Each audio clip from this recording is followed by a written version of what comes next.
여러분 안녕하십니까? 2024년 제37주차 9월 9일에서 9월 14일 사이의 주간 정세 동향에 대해서 말씀드리겠습니다.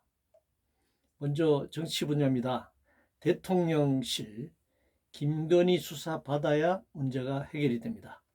20% 지지로는 통치 행위가 불가능한 상황입니다. 국민의힘 비전이나 정책 없이 세월만 보내는 집권 여당입니다. 더불어민주당 대통령의 거부권 행사에 맞서 특검법만 강행하는 거대 야당입니다.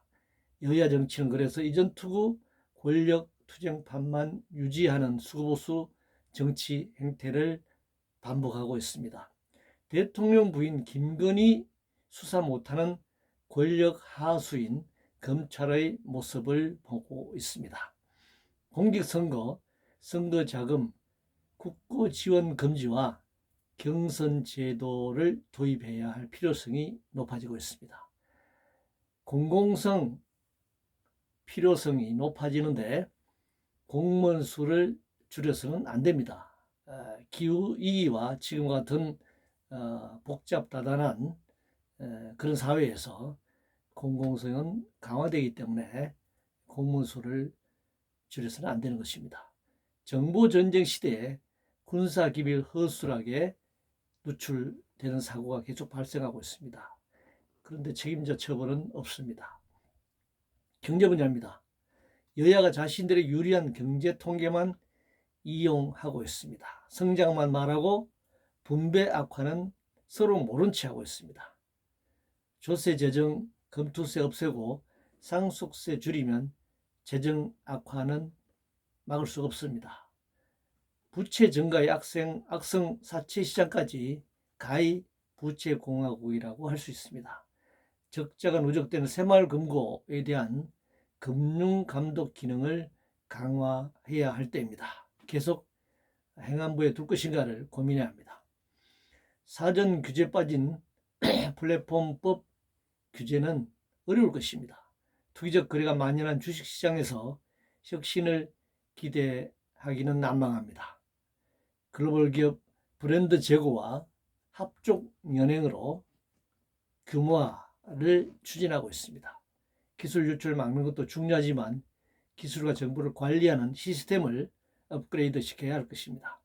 새로운 지식과 AI 기술이 자본의 이해만을 복무할 가능성이 높아지고 있습니다. 전기요금 인상의 경우 기업과 가게의 형평성이 보장돼야 하고 에너지 빈곤층에 대한 정부 지원 대책을 병행해야 할 것입니다. 인수합병을 통해 경영권을 장악하고 구조조정을 통해 노동자를 해고한 뒤 차익을 남기고 먹튀하는 3호 펀드가 왕성하게 활동하고 있습니다. 세 분야입니다. 부자 재벌 감세해놓고 적자 재정 생기자 교육 교부금이 너무 많이 쌓인다라고 공격하고 있습니다. 집 없는 서민들의 주거 안정화 정책은 제시하지 않고 금융시장에 의존하는 부동산 정책입니다. 의대 정원 둘러싼 의료계와 정부의 공방이 계속되고 있고 국가의 국민 생명을 보장할 의료 정책은 부지한 상황입니다. 저출생 대책 논쟁만 하고 실천은 없는 사회입니다. 돌봄의 국가 책임제를 외면하는 서울시입니다. 서울시가 사회 서비스원을 폐지하는 것은 돌봄 국가 사회 책임을 역행하는 것입니다. SNS에 몰입하는 사회 현상을 탈피하기 위한 대책 마련이 시급합니다. 정근대적인 스포츠 협회가 만천하에 드러났습니다. 공정과 투명성을 위한 혁신의 필요성이 제기되었습니다. 노동 문제입니다. 고용률은 총량이 아니라 세대별, 연령별, 고용 형태별, 노동시간, 임금 수준, 남녀, 지역, 기업 규모별, 산업별로 다양한 내용으로 발표되고 대책을 세울 필요가 있습니다. 산재가 계속 증가하는 것은 인간의 생명보다 돈을 우선하는 야만적 자본주의가 지속되고 있기 때문입니다. 생태환경 문제입니다. 온실가스 감축을 위한 탈석탄의 대체를 핵발전으로 오인하게 만드는 이데올로기가 확산되고 있습니다.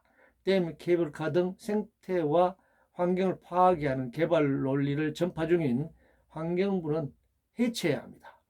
국제문제입니다. 통일 독트린을 발표했으면 통일 대상인 북한의 남북회담을 제의하고 대화를 진행해야 합니다. 미국 대선 결과와 무관하게 불평등, 종속적 한미 군사경제 동맹 구조는 변함없을 것으로 예상됩니다. 윤석열 정권의 한일 외교 관계는 제국주의 침략과 약탈에 면죄부를 주었고 실리적 측면에서도 양보를 해왔습니다. 이상으로 2024년 제37주차 주간 정세 동향이었습니다.